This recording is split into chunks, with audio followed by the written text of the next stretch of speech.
Shep, the pool that had been gathered for the president's pre-scheduled remarks has dispersed, awaiting any statement from the president, as you note, to come after the prime minister herself speaks from 10 Downing.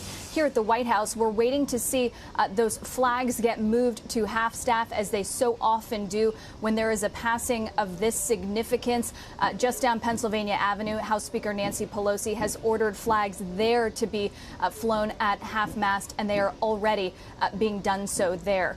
Of course, we are continuing to get new news about what transpired here at the White House throughout the day, as the president was kept abreast of the Queen's condition, which deteriorated throughout the day. NBC News is reporting that President Biden was informed of the Queen's passing by his top aides, including Kate Bedingfield, who leads his communications, his chief of staff, Ron Klain, and one of his top political advisors, Mike Donnellan, and that the meeting in the Oval Office where the president was informed, unfortunately, the president said he was not surprised. He had been participating in a video conference early in the day with several Western allies, where they had agreed on and announced a new $675 million package from the U.S.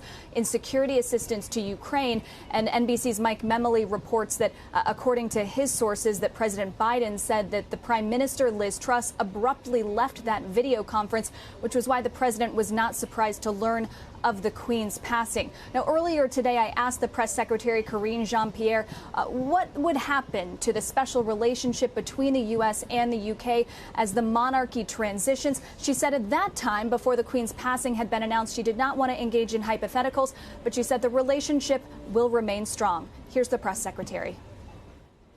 Our hearts and our thoughts go to the family members of the Queen, goes to the people of the United Kingdom.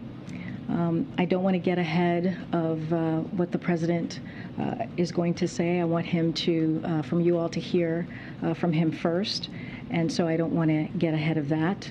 And I said this earlier, our relationship with the people of the United Kingdom, and this is something that the president has said himself, has grown stronger and stronger.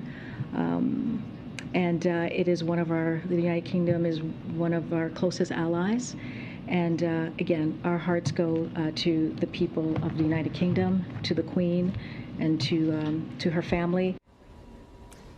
Jean-Pierre said President Biden had last had an audience with the Queen in June 2021 after attending the G7 summit in Cornwall.